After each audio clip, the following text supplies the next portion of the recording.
नमस्कार, मी मंदार फणसे. आवाज महाराष्ट्राचा मध्ये तुमचं स्वागत आहे. महाराष्ट्राच्या विधिमंडळाचं अधिवेशन सुरू आहे आणि याच अधिवेशनामध्ये मराठा आरक्षण मिळेल अशी शक्यता निर्माण झालेली आहे. काही सूत्रांनी अशी माहिती दिलेली आहे, पण त्याबरोबरीनं हे आरक्षण दिलं तर नेमकं काय घडेल महाराष्ट्रात, कशा प्रकारे त्याचा प्रतिसाद असेल, काय त्याला प्रतिक्रिया येणार आहेत, हाही सगळ्यात महत्वाचा मुद्दा आहे. याच अधिवेशनामध्ये निवडक जे आदिवासी समाजाचे खासदार आमदार होते त्या आमदारांनी सुद्धा विरोध केलेला आहे. धनगर आणि इतर ज्या जाती जमाती आहेत त्यांना आदिवासी या वर्गामध्ये समाविष्ट करण्यासाठी जातीय संघर्ष, एक प्रकारचा जातीय तेढ या सगळ्या मुद्द्यांमुळे निर्माण झाले का, हा त्यामुळे प्रश्न निर्माण होतो. येणाऱ्या निवडणुकांमध्ये जातीच्या मुद्द्यावरती सगळं राजकारण समोर खेळलं जाईल का, हाही सुद्धा त्याच्यामुळे एक मुद्दा आपल्या समोर येतोय आणि हे सगळे मुद्दे आपण चर्चेला आणणार आहोत. पण त्याआधी पाहूयात एक रिपोर्ट. जाती धर्मापेक्षा विकासाचं राजकारण मतदारांना भावलं. लोकसभेच्या निकालातून सत्ताधारी काही बोध घेणार की नाही. स्वातंत्र्य मिळून 6 दशकं लोटली तरी आजही राजकारणी जातीपातीचं राजकारण करण्यातच दंग आहेत. नुकत्याच झालेल्या लोकसभा निवडणुकांच्या निकालात आजवरच्या निवडणुकांमध्ये दिसलेलं चित्र पाहायला मिळालं नाही हे विशेष. निवडणुका तोंडावर आल्या की विविध जातीच्या धर्माच्या लोकांना कुरवाळायचं हा आजपर्यंतचा लोकप्रतिनिधींचा शिरस्ता. मात्र लोकसभेच्या निकालानं या सगळ्यांना विचार करायला भाग पाडलंय. हे खरं असलं तरीही काँग्रेस राष्ट्रवादी यातून काही बोध घेतील का हा प्रश्नच आहे. कारण विधानसभा निवडणुकांच्या पार्श्वभूमीवर मराठा समाजाला आरक्षण देण्याची प्रक्रिया सत्ताधाऱ्यांनी सुरू केल्याची सूत्रांची माहिती आहे. मुस्लिम समाजालाही लवकरच शिक्षण आणि नोकऱ्यांमध्ये आरक्षण देण्यात येणार असल्याची घोषणा बुधवारीच अल्पसंख्याक मंत्री फौजिया खान यांनी केली आहे. तिकडे वीरशैव लिंगायत समाजाला अल्पसंख्याक धर्माचा दर्जा द्यावा यासाठी केंद्राकडे प्रस्ताव पाठवायला शरद पवारांनी पाठिंबा दिलाय. लिंगायत समाजानं तर आपलं राजकीय अस्तित्व दाखवण्यासाठी गर्व से कहो हम लिंगायत है ही घोषणाच दिली.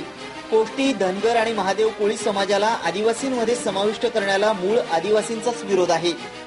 मुळात महाराष्ट्रात ओबीसी राजकारण यशस्वी झालं नाही याचं महत्वाचं कारण म्हणजे महाराष्ट्राच्या सामाजिक रचनेत आणि राजकारणात असलेलं मराठा कुणबी जाती समूहाचं प्राबल्य. महाराष्ट्राच्या लोकसंख्येत 30% अधिक वाटा या जाती समूहांचा असल्यानं त्यांच्या राजकीय वर्चस्वाला आव्हान देणारं राजकारण महाराष्ट्रात घडू शकलं नाही. मंडल आयोगाच्या शिफारशींच्या अंशतः अंमलबजावणीनंतर जात ही एक महत्वाची राजकीय वर्गवारी म्हणून अखिल भारतीय आणि प्रादेशिक राजकारणात पुढे आली. त्याचा परिणाम म्हणून जातीच्या आधारे राजकीय संघटन घडवण्याचे प्रयत्न मोठ्या प्रमाणावर सुरू झाले. मुळात डॉक्टर बाबासाहेब आंबेडकर यांनी सामाजिक आणि आर्थिक दृष्ट्या मागासलेल्या लोकांच्या उन्नतीसाठी काही विशेष सवलतींची तरतूद केली होती. त्यांचा हा उद्देश काही अंशी सफल झालाही. आज मात्र त्या गोष्टींचं राजकारण होतंय हे होऊ नये हीच अपेक्षा. ब्युरो रिपोर्ट, साम टीव्ही. अर्थात ही जी सगळी चर्चा सुरू आहे या चर्चेमध्ये महत्वाचा मुद्दा आहे तो येणाऱ्या विधानसभेमध्ये ह्या जातीपातींचं राजकारण होणार आहे का, आणि ते राजकारण होत असेल तर नेमकं कुठल्या दिशेने ते सगळं जाणार आहे याचा आपण आढावा घेणार आहोत. आपल्या सोबत भाजपचे प्रवक्ते मधू चव्हाण आहेत, हरीश रोगे काँग्रेसचे प्रवक्ते आपल्या सोबत आहेत, प्रवीण गायकवाड संभाजी ब्रिगेडचे अध्यक्ष आपल्या सोबत आहेत, संजय कोकरे एनटी ओबीसी संघटनेचे अध्यक्ष आपल्या सोबत आहेत स्टुडिओमध्ये, आणि मनोहर दांडे प्राध्यापक शिवा संघटनेचे संस्थापक अध्यक्ष आपल्या सोबत आहेत औरंगाबादवरनं, जे वीरशैव लिंगायत समाजासाठीचं प्रतिनिधित्व करणार आहेत, आणि प्रकाश पवार कोल्हापूरहून आपल्या सोबत आहेत, जे राजकीय विश्लेषक आहेत आणि एकूण समाजकारणाचा आणि महाराष्ट्रातल्या जातीपंथांचा त्यांचा अभ्यास सुद्धा आहे. जो चर्चेचा मुद्दा आहे सगळ्यात महत्वाचा तो पहिल्यांदा मला प्रकाश पवार तुम्हाला विचारायचा आहे की हे जे मुद्दे सातत्यानं समोर येत आहेत, मराठा आरक्षणाचा जो मुद्दा आता समोर आणला गेलेला आहे, वीरशैव लिंगायत समाजाचा जो मुद्दा आहे, हे सगळे मुद्दे केवळ आणि केवळ या येणाऱ्या निवडणुकांच्या आधी या अधिवेशनातच आणले गेलेत असं तुम्हाला वाटतंय का? माझं असं म्हणणं आहे याच्याबद्दलचं की ते म्हणजे गेल्या जवळजवळ 4 निवडणुकांमध्ये ओबीसीमधून आणि मराठ्यांमधून देखील मागण्या त्यांना स्वतःला दुसऱ्या जातीमध्ये समाविष्ट करावे अशा प्रकारच्या येत आहेत. आणि त्याच्याबद्दल काँग्रेसने आणि त्याच्या अगोदर भाजपने देखील याच्याबद्दल काही निर्णय घेतला नाही. म्हणजे शिवसेना भाजपचं सरकार होतं तेव्हा त्यांनी निर्णय घेतला नाही. त्याच्यानंतर 1999 नंतर काँग्रेस राष्ट्रवादी काँग्रेसने त्याच्याबद्दल निर्णय घेतला नाही. याच्यामुळे यांचं आंदोलन जवळपास 20 वर्षाचं आहे आणि 20 वर्ष या आंदोलनात झगडल्यानंतर जर यांना कोणत्या तरी सूचित सामील केल्या गेलं, कोणत्या तरी यादीत सामील केल्या गेलं तर हे लोक काँग्रेस राष्ट्रवादीला मत देतील याच्याबद्दल काही खात्री नाही. याचं तुम्ही वयोगटानुसार जरी विश्लेषण केलं तरी तुमच्या लक्षात येईल की ज्यांनी आंदोलनाला सुरुवात केली आज ते 45 ते 40च्या दरम्यान आहेत. म्हणजे 20 वर्ष ते संघर्ष करून थकलेले आहेत आणि त्यांना असं वाटतं की आता कुठेतरी यांना धडा शिकवला पाहिजे. दुसरा मुद्दा आहे की त्यांचं वय वर्ष साधारणपणे 18 पर्यंत आलेलं आहे. या लोकांना जातीचं राजकारण नको आहे. जातीपेक्षा वेगळं काहीतरी राजकारण केलं पाहिजे, ते कौशल्यांवरती असलं पाहिजे असं त्यांचं म्हणणं आहे. म्हणजे एकूणच दोन्ही वयोगटांचा विचार करता काँग्रेस आणि राष्ट्रवादी काँग्रेससाठी हा आरक्षणाचा मुद्दा हा अत्यंत घातक स्वरूपात पुढे येतो आणि ते उलट स्वरूपामध्ये तो भाजप शिवसेनेला राजकीय संघटन करण्यासाठी फायद्याचा ठरतो. अच्छा, तुमचं म्हणणं आहे की राष्ट्रवादी काँग्रेस आणि काँग्रेसला हा घातक ठरतोय मुद्दा. खरं तर तो घातक ठरतोय की नाही आपण विचारणार आहोत. हरीश रोगे आपल्या सोबत आहेत, पण त्याआधी मधू चव्हाण तुम्हाला विचारायचं आहे, हे जे सगळं वातावरण आता दिसतंय आपल्याला राजकीय प्रेरणेतनंच हे सगळं होतंय असं तुम्हाला वाटतंय का, की त्याला अजूनही काही कंगोऱ्या आहेत? नाही, मला असं वाटतं की या ठिकाणी प्रत्येक गोष्टीकडे आपण राजकीय अभिनिवेशाने बघणं हे गैर आहे. प्रत्येक गोष्टीत राजकारण बघितलं तर आपण समाजाचं विघटन करू.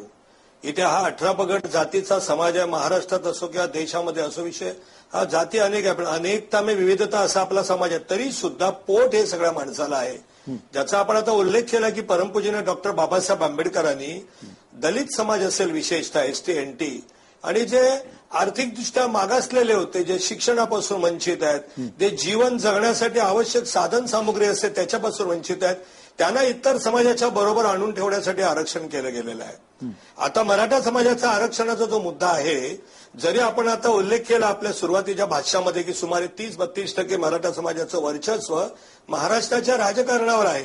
काही घराण्यांचं वर्चस्व आहे, सर्व मराठा समाजाचं नाही. आज कोकणामध्ये किंवा अन्य पश्चिम महाराष्ट्रातल्या कुठल्याही भागात आपण गेलात तरी आर्थिकदृष्ट्या अतिशय मागासलेला मराठा समाज आहे. नोकऱ्या नाहीत.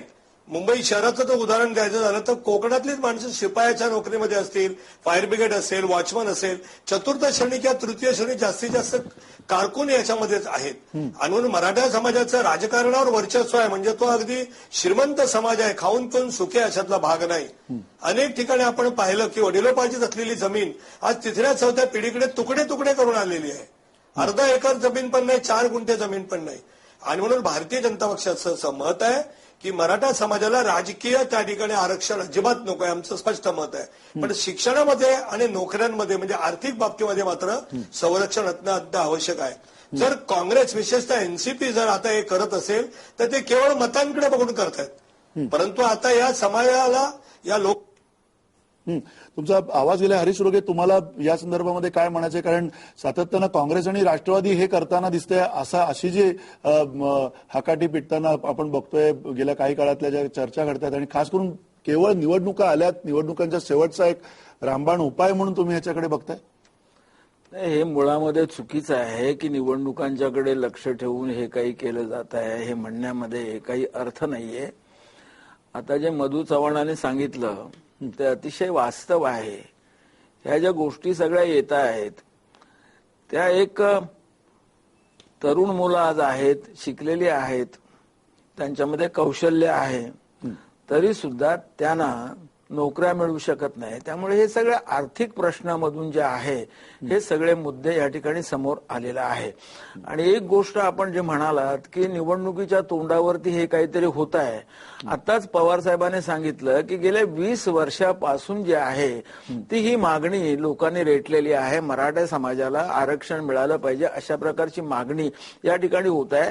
आणि ओबीसी मध्ये काही जे घटक आहेत त्या घटकांना असं वाटतंय की आम्ही आता आदिवासींच्यासाठी मुलांसाठी किंवा मागासवर्गीयांच्यासाठी जे काही आरक्षण आहे त्याच्यामध्ये आम्हाला घालण्यात यावं. म्हणजे ह्या ज्या मागण्या ज्या येत आहेत त्या मागण्या वेगवेगळ्या समूहांच्याकडून या ठिकाणी वेगवेगळ्या पद्धतीने मांडल्या जात आहेत. गेल्या 20 वर्षापासून ही मागणी आहे. मधल्या काळामध्ये भारतीय जनता आणि शिवसेनेचं सरकार आलं, त्यांना सुद्धा तो प्रश्न सोडवता आला नाही. कारण हे जे आहेत ते सेन्सिटिव्ह प्रश्न आहेत. सगळ्या समाज घटकांना बरोबर घेऊन आणि त्यांना एक विश्वास देऊन हे प्रश्न सोडवले गेले पाहिजेत.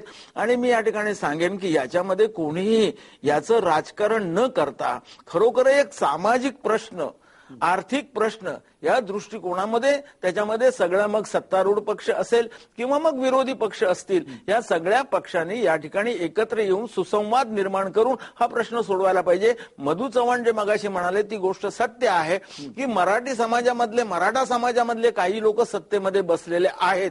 म्हणजे सगळा जो मराठी समाज आहे तो आर्थिक दृष्ट्या अतिशय पुढे गेलेला आहे किंवा शैक्षणिक दृष्ट्या फार पुढे गेलेला आहे अशी वस्तुस्थिती नाही. ज्याप्रमाणे मधू चव्हाण कोकणामधून येतात त्याचप्रमाणे मी सुद्धा कोकणामधून येतो. आज त्या ठिकाणचा मराठी समाजामध्ये असलेला जो माणूस आहे तो शेतकरी म्हणून त्या ठिकाणी राबतो, घाम गाळतो, परंतु त्याला त्याचं जे काही रिटर्न्स मिळायला पाहिजे त्या प्रमाणामध्ये त्याला मिळू शकत नाहीत. त्याची मुलं शिकलेली आहेत परंतु शिकलेली असताना सुद्धा त्यांना नोकऱ्या मिळू शकत नाही, उद्योगधंदा करू शकत नाही. आणि ह्या सगळ्या आर्थिक प्रश्नामधून हे सगळे प्रश्न निर्माण झालेले आहेत. मी आपल्याला एकच सांगेन की जी मागणी आहे ती मागणी चुकीची आहे असं काय मला वाटत नाही. या ठिकाणी राजकीय आरक्षण न देता त्या मराठा समाजाला त्या ठिकाणी शैक्षणिक आणि नोकऱ्यांच्या मध्ये काही प्रमाणामध्ये आरक्षण दिलं जावं अशा प्रकारची त्यांची मागणी आहे. आणि हा जो समाज आहे त्याच्यामधला आर्थिक दृष्ट्या दुर्बळ असं मी म्हणेन.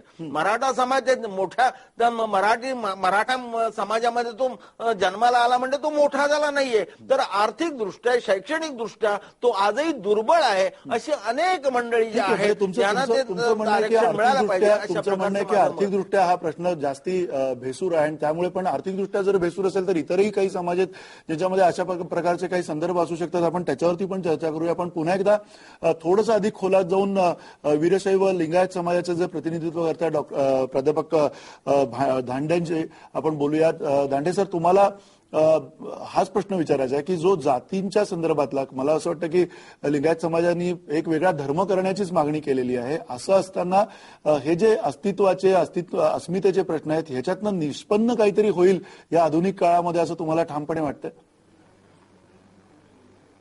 मंदारजी, पहिल्यांदा मी आपल्याला नावात दुरुस्ती करतो. मनोहर धोंडे. हा, मनोहर धोंडे सर, बोला. आपण आजचा विषय अत्यंत चांगला आणि सामाजिक पटलावरती विचार मंथन होण्याच्या दृष्टीनं आजचा हा विषय घेतलेला आहे. अत्यंत चांगला विषय आपण घेतला, त्याच्यावर चर्चा होण्याची आवश्यकता आहे.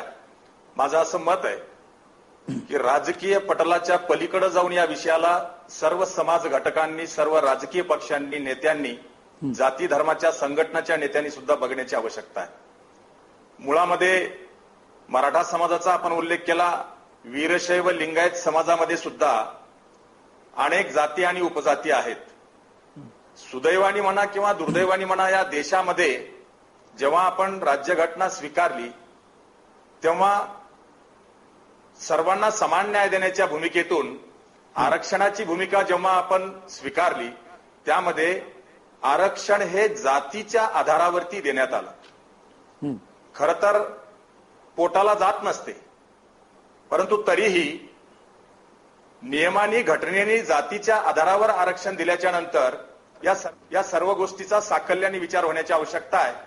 आणि म्हणून जसं वीरशैव लिंगायत समाजामध्ये 18 पगड जाती उपजाती आहेत, या संस्कृतीमध्ये जातीला थारा नाही. 12व्या शतकामध्ये महात्मा बसवेश्वरांनी जातीपाती गाडून संस्कृतीच्या आधारावर माणूस जोडण्याचा संदेश दिला. आणि म्हणून जातीच्या पलीकडं विचार करणारी ही संस्कृती आहे. आणि म्हणून अशा संस्कृतीमध्ये सुद्धा व्यवसायावरून अनेक जाती आणि उपजाती निर्माण झाल्या, ज्या आर्थिक दृष्ट्या दुर्बल आहेत, ज्या अविकसित आहेत, ज्या सामाजिक न्यायापासून कोसो दूर आहेत. 65-67 वर्षाचं स्वातंत्र्य मिळाल्याच्या नंतर सुद्धा आजही जसा मोठा वर्ग मराठा समाज सुद्धा अत्यंत दुर्लक्षित घटक म्हणून या ठिकाणी आपल्याला पाहायला मिळतो. मराठा समाजामध्ये सुद्धा काही मोजकी लोक जर सोडली तर मोठ्या प्रमाणावर सामान्य समाज हा आर्थिकदृष्ट्या दुर्बल आहे, अविकसित आहे. त्यांना सुद्धा सामाजिक न्यायाची आवश्यकता आहे आणि मग त्यांनाही आरक्षणाची जशी गरज आहे त्यालाही आमचा रास्तपणे पाठिंबा आहे. परंतु त्याचबरोबरीनं वीरशैव लिंगायत समाजाच्या मध्ये असलेल्या अनेक जाती उपजाती ज्या आरक्षणाच्या वेगवेगळ्या 4 प्रवर्गामध्ये येतात, त्यातला ओबीसी प्रवर्ग आपण या ठिकाणी चर्चेला आणलेला आहे. वीरशैव लिंगायतांच्या मध्ये ज्या जाती उपजाती आहेत त्यापैकी आजचा महाराष्ट्र शासनाचा जो ओबीसीचा GR आहे त्या GR मध्ये 346 जातींचा समावेश आहे. त्या 346 जातीमध्ये ज्या जातींचा उल्लेख समावेश आहे त्यापैकी अनेक जाती या वीरशैव लिंगायत समाजामध्ये सुद्धा आहेत. उदाहरणार्थ मी आपल्याला सांगेल, वीरशैव लिंगायतांच्या मध्ये लिंगायत कासार आहेत, लिंगायत तांबोळी आहेत, लिंगायत कुंभार आहेत किंवा लिंगायत गुरव आहेत, लिंगायत वाणी आहेत, लिंगायत तेली आहेत, लिंगायत माळी आहेत, यासारख्या अनेक जाती उपजाती आहेत. आणि म्हणून आमची जी मागणी आहे ओबीसी आरक्षणाची ती वेगळं ओबीसीचं आरक्षण वीरशैव लिंगायतांना द्या अशी आमची मागणी नाही. जो महाराष्ट्र शासनाच्या ओबीसीचा GR आहे त्या GR मध्ये दुरुस्ती करा. उदाहरण मी आपल्याला देईल. थोडक्यात तुम्ही सांगा, मी परत येतो तुमच्याकडे, कारण आपल्याला अजून पुढे थोडंसं जायचंय. तुम्ही थोडक्यात जर मला सांगू शकलात तर मी पुन्हा एकदा तुमच्याकडे येऊ शकेन. थोडक्यात सांगा मला तुमची मागणी काय आहे, त्याच्यानंतर आपण पुढच्या थोड्याशा चर्चेला विश्लेषणात्मक मुद्द्यांवरती येऊया. आपल्याला उल्लेख केला मला आपण ओबीसीच्या बद्दल विचारलंय आणि त्याचबरोबरीनं अल्पसंख्याकचा जो दर्जा देण्याच्या बद्दल आपण उल्लेख केला. अल्पसंख्याक दर्जा देण्याची मागणी जरूर आमच्या समाजाची आहे, परंतु हा विषय राज्य शासनाच्या अखत्यारीमध्ये नाही. केंद्र सरकारच्या अधिकारातला हा विषय असल्यामुळं लोकसभेच्या निवडणुका झाल्याच्या नंतर पक्षाच्या चिंतन बैठकीमध्ये आदरणीय शरद पवार साहेबांनी जो उल्लेख केला की लिंगायतांना अल्पसंख्याक दर्जा आणि धनगरांना एसटीच्या सवलती देण्यासाठी राज्य सरकारने शिफारस करावी. खरं तर माझं अगदी स्पष्ट मत आहे, यामुळं हा विषय चर्चेला जरी आला असेल तरी ही फसवी घोषणा आहे असं माझं या ठिकाणी स्पष्ट मत आहे. ठीक आहे, ही फसवी घोषणा असं तुम्ही म्हणतात, नेमकं काय त्याच्यामध्ये फसवणूक आहे तेही आम्ही समजून घेणार आहोत धोंडे सरांकडनं. पण पुन्हा एकदा मी प्रवीण गायकवाड तुमच्याकडे येतो. नारायण राणेंनी त्यांच्या समितीने जे काही एक प्रकारची अनुकूलता दाखवलेली आहे, 20% साधारणतः जे काही देण्याचं म्हटलेलं आहे, कितपत तुम्हाला शक्यता वाटते हे सगळं आता प्रत्यक्षात येईल? जो विषय आहे तो धर्म आणि जात या संकरित प्रमाणामध्ये आज घेतलेला दिसतोय. मनोहर धोंडे सरांनी जे सांगितलं तो विषय आणि आरक्षण हे 2 वेगळे विषय आहेत. कारण धनगर समाजाचं शेड्यूल कास्ट मध्ये कन्व्हर्शन करणं हा एक विषय आहे, मराठा समाजाचं ओबीसी मध्ये जाणं हा एक विषय आहे. नाही, विषय आज आपला संकरित नाहीये. विषय समजून सांग. नाही, एक मिनिट, संकरित नाहीये विषय आपला विषय आज मुळात निवडणुकीच्या पार्श्वभूमीवर हे सगळं जातीपातींचे सगळे संदर्भ समोर येत आहेत का आणि आणले जात आहेत का अशा अनुषंगाने आपण बोलतोय, त्यामुळे तुम्ही सगळेजण या चर्चेमध्ये आलेला आहात. बर, मला पहिली गोष्ट सांगायची आहे की लोकशाही प्रक्रिया म्हणजे लोकप्रतिनिधी निवडून देण्याची आणि त्याचं राजकारण करण्याची. त्याच्यामुळं कुठल्याही विषयाचं लोकशाहीमध्ये राजकारण होतं हे वाईट नाहीये. राजकारण हा शब्द वाईट मानला जातो. लोकशाहीमध्ये बहुमताचे लोक एकत्र येतात, आपला विषय सरकार पुढे मांडतात आणि सरकार त्याला होकारार्थी किंवा नाकारार्थी प्रतिसाद देतो आणि जर गरज असली तर कायद्यात रूपांतर करून न्याय देतो. त्यामुळं कुठल्याही विषयाचं राजकारण लोकशाहीमध्ये झालंच पाहिजे, याच्यात गैर काही नाही. वीरशैव समाजाची मागणी योग्य काय आहे तर बसवेश्वरांनी स्वतंत्र धर्म स्थापन केला होता आणि त्यांना आता अल्पसंख्याकाचा दर्जा दिला पाहिजे. त्याचं कारण असं आहे की जैन समाजाला आता दिलेलं आहे आणि जैन समाजाला जर ह्या सगळ्या अल्पसंख्याकांचे फायदे मिळत असतील तर शैव समाजाला सुद्धा मिळले पाहिजेत. आता आमचे मित्र कोकणे साहेब आहेत, त्यांनी आता शेड्यूल ट्राईब्स मध्ये जाण्याचा प्रयत्न केलाय. त्यांचं पण कारण रास्त आहे, कारण धनगड आणि धनगर हे समानार्थी शब्द आणि समान जाती आहेत. महाराष्ट्राच्या बाहेर आरक्षण मिळतं आणि महाराष्ट्रात मिळत नाही, तर ते त्यांना मिळालं पाहिजे. पण मराठा आणि कुणबी एकच आहे. मग कुणबी यांना आरक्षण मिळतंय आणि मराठ्यांना मिळत नाही आणि म्हणून हे 20 वर्षापेक्षा काळ. आणि खरं सांगायचं तर 1980ला मंडल आयोग आला आणि मंडल नंतर खऱ्या अर्थाने ओबीसी जाती समजायला लागल्या, ओबीसी वर्ग निश्चित झाला. जातीवर आधारित आरक्षण नाही तर वर्गावर आधारित आहे. पण वर्गात कुठल्या घ्यायच्या? सामाजिक दृष्ट्या मागास आणि आर्थिक दृष्ट्या मागास नाही तर शैक्षणिक दृष्ट्या मागास. तर हे सगळं नीट आरक्षणाचा विषय आणि अल्पसंख्याकाच्या अधिकाराचा विषय समजूतला पाहिजे. आणि जातीची अस्मिता, धर्माची अस्मिता जागृत झालेली आहे. मला या ठिकाणी एक नमूद करायचंय, सुरुवातीला जे दाखवण्यात आलं रिपोर्टमध्ये ते मला स्पष्ट करायचंय की महाराष्ट्राचं राजकारण मोदीच्या लाटेने झालेलं नाही, तर महाराष्ट्रामध्ये जे सामाजिक समीकरण सोशल इंजिनिअरिंग गोपीनाथ मुंडेंनी केलं होतं, म्हणजे माधव जानकर असतील, रामदास आठवले असतील, राजू शेट्टी असतील, अगदी विनायक मेटे असतील आणि भारतीय जनता पार्टी शिवसेना यांचं जे सोशल इंजिनिअरिंग केलं याचं यश त्याच्यामध्ये मिळालेलं आहे. त्यामुळे जातीचं महत्व, धर्माचं महत्व भारतीय लोकशाहीमध्ये राहणारच आहे.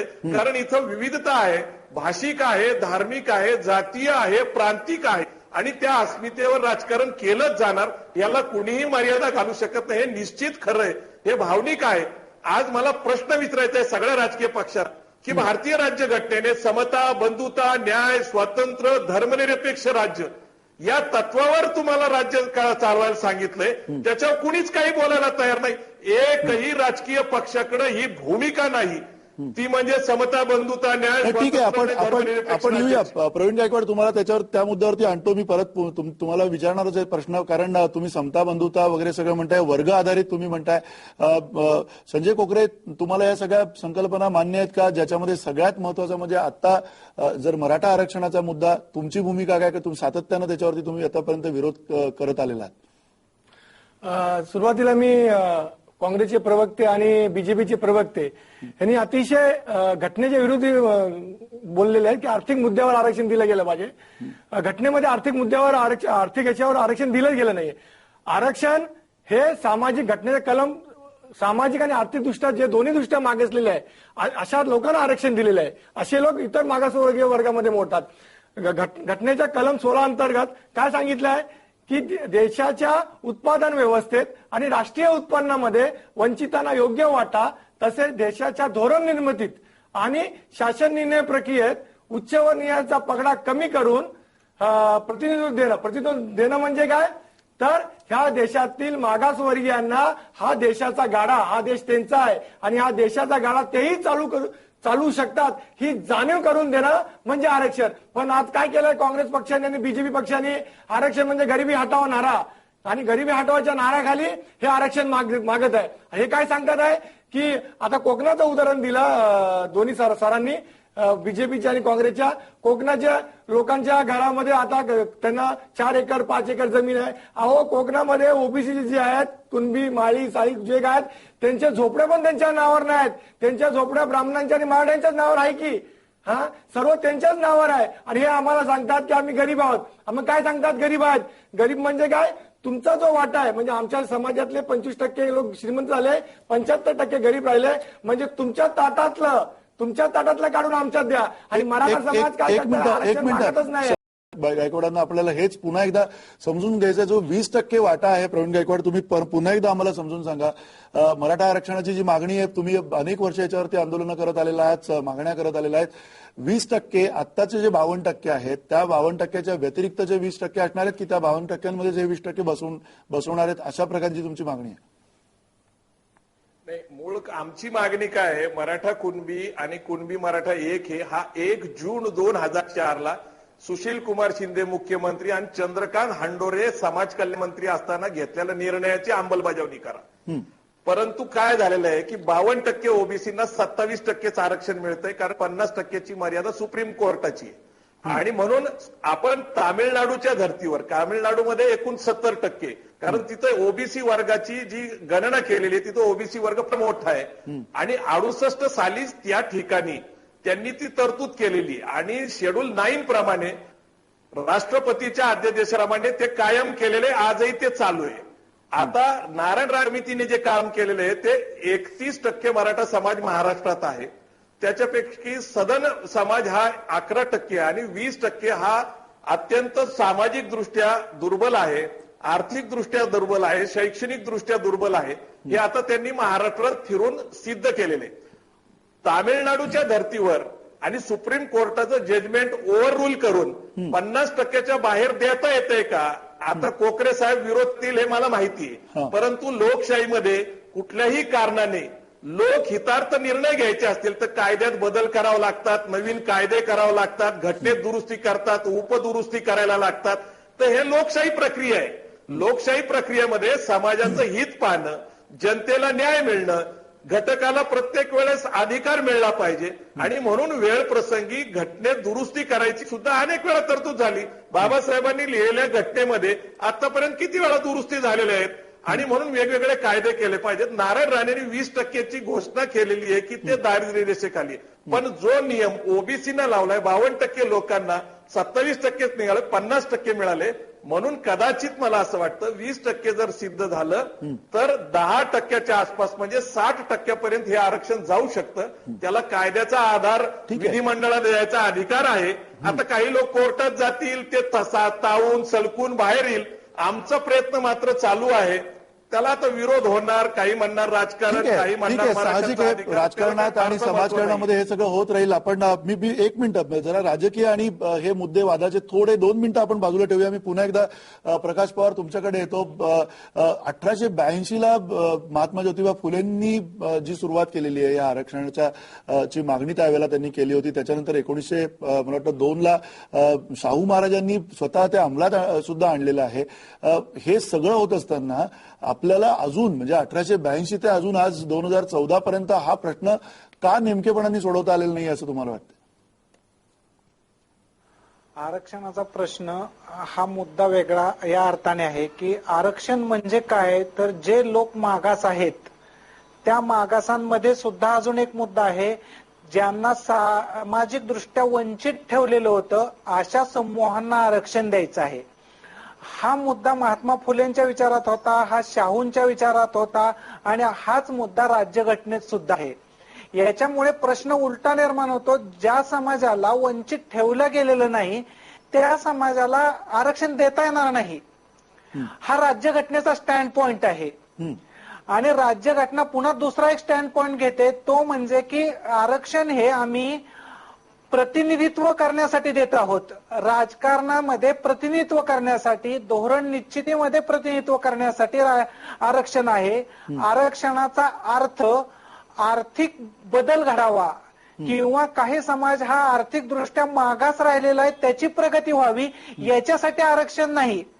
आणि नेमक्यापणाने इथंच गल्लत होते ती म्हणजे सर्व तिच्या संघटना एकत्रितपणे असं म्हणतात की आम्ही मागास आहोत म्हणून आम्हाला आरक्षण द्या, किंवा आम्ही मागास आहोत असा दावा करून ते मागास नावाच्या एका वर्गवारीमध्ये स्वतःचं रूपांतर करतायत आणि सरकारला हे करता येत नाही.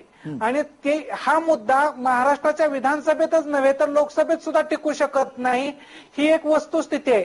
परंतु असं असून सुद्धा राजकीय पक्ष याच्यावरती चर्चा का करतात, तर लोक भावनिक होतात. भावनिक होऊन मतांचं संघटन होतं, तेवढ्या पुरता लोक मतदान देतात आणि आपला प्रश्न सुटतो आणि लोकांना जास्तीत जास्त खेळवत ठेवता येतं.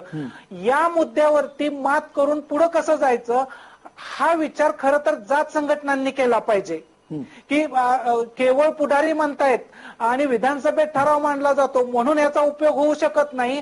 याच्या पुढे जाण्याचा, याच्या व्यतिरिक्त कोणता मार्ग आहे याच्यावरती चर्चा होत नाही आणि म्हणून प्रश्न हा सामाजिक न्यायाच्या बद्दलचा सुटत नाही असं मला वाटतं. नक्की.